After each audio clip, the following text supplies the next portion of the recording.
Hello subscribers. Welcome back to our channel. இன்னைக்கு நம்ம சிம்பிளான பிரேக்ஃபாஸ்ட் எப்படி செய்யறதுன்னு தான் பார்க்க போறோம். அதுக்கு முன்னாடி சப்ஸ்கிரைப் பண்ணிட்டு ஃபுல் வீடியோ பாருங்க. இதை ஸ்நாக்ஸாகவும் சாப்பிடலாம், பிரேக்ஃபாஸ்டாகவும் சாப்பிடலாம். அதுக்கு தேவையான பொருள் முட்டை, பிரெட்டு, சர்க்கரை, உப்பு. ஒரு பவுல் எடுத்துக்கிட்டு அதில் சர்க்கரை போடணும். அப்புறம் ஒரு முட்டை. இதை ரெண்டுத்தையும் போட்டு நல்லா பீட் பண்ணணும். தேவைப்பட்டால் பால் சேர்த்துக்கலாம், இல்லைன்னா அப்படியே பீட் பண்ணலாம். இந்த கன்சிஸ்டன்சியில் இருக்கணும். கம்ப்ளீட்டாக முட்டையும் சர்க்கரையும் மிக்ஸ் ஆகிருந்தா டேஸ்ட் இன்னும் நல்லா வரும். தவாவை ஹீட் பண்ண வச்சு அதில் கொஞ்சம் எண்ணெய் ஊற்றி தவாவில் நல்லா படுற மாதிரி அப்ளை பண்ணிடணும். இங்கே நான் ஒரு ப்ரெட் எடுத்துருக்கிறேன். அதை அந்த பேஸ்ட்டில் மிக்ஸ் பண்ணி தவா மேலே ஆட் பண்ணோம்.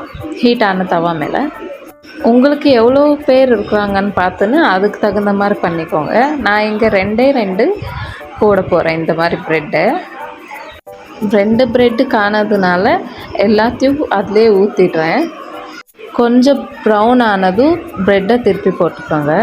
திருப்பி போட்டு 60 செகண்ட்ஸ் ஆன உடனே எடுத்துடுங்க. நம்ம ஸ்வீட் பாம்பே டோஸ்ட் ரெடி ஆயிடுச்சு.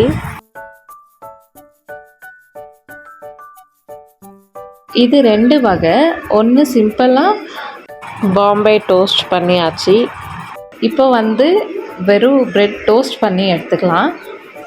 இதுக்கு நெய்யும் போடலாம், எண்ணெயும் ஊற்றிக்கலாம், இல்லை அப்படியே கூட டோஸ்ட் பண்ணிக்கலாம். இது ஆனதும் இதை எடுத்துகிட்டு ஆஃப் பாயில் எப்படி போடுறதுன்னு பார்க்கலாம். தவா காஞ்சதும் எண்ணெயை அப்ளை பண்ணிக்கோங்க. அப்ளை பண்ணிவிட்டு ஒரு முட்டை போட்டு ரெட் சில்லி இருந்தால் ரெட் சில்லி, உப்பு போட்டுக்கலாம். ஆனால் நான் காரம் வேண்டான்னுட்டு வெறும் உப்பு போட்டுக்கினேன், எண்ணெய் ஊற்றிக்கினேன். இப்போது இதை டர்ன் பண்ணிக்கணும். 2 நிமிஷம் ஆன பிறகு போட்டு 2 நிமிஷம் ஆன பிறகு டர்ன் பண்ணிக்கினா போதும். அதை திருப்பி போட்ட பிறகு தயவு செஞ்சு அந்த மஞ்சள் கருவு மேலே ப்ரெஸ் பண்ணாதீங்க. அது அப்படியே சாஸாக வெளியே வந்தால் அது ரொம்ப நல்லா இருக்கும் டேஸ்ட்டாக சாப்பிட்றதுக்கே. இப்போ நாங்கள் bread toast, bread omelette half boil பண்ணியிருக்கிறோம். ப்ரெட் ஆம்லெட்டை அப்படியே சாப்பிட்லாம், டோஸ்டட் ப்ரெட்டை பாலில் கூட சாப்பிட்லாம், இல்லைன்னா ஆஃப் பாயில் கூடயும் சாப்பிட்லாம். இப்படி ஸ்நாக்ஸாக இல்லை பிரேக்ஃபாஸ்ட்டாக இதை எடுத்துக்கலாம். 3 ஐட்டம் இருக்குது. எது வேணாலும் சாப்பிட்லாம். Enjoy your delicious breakfast R snacks. Thank you.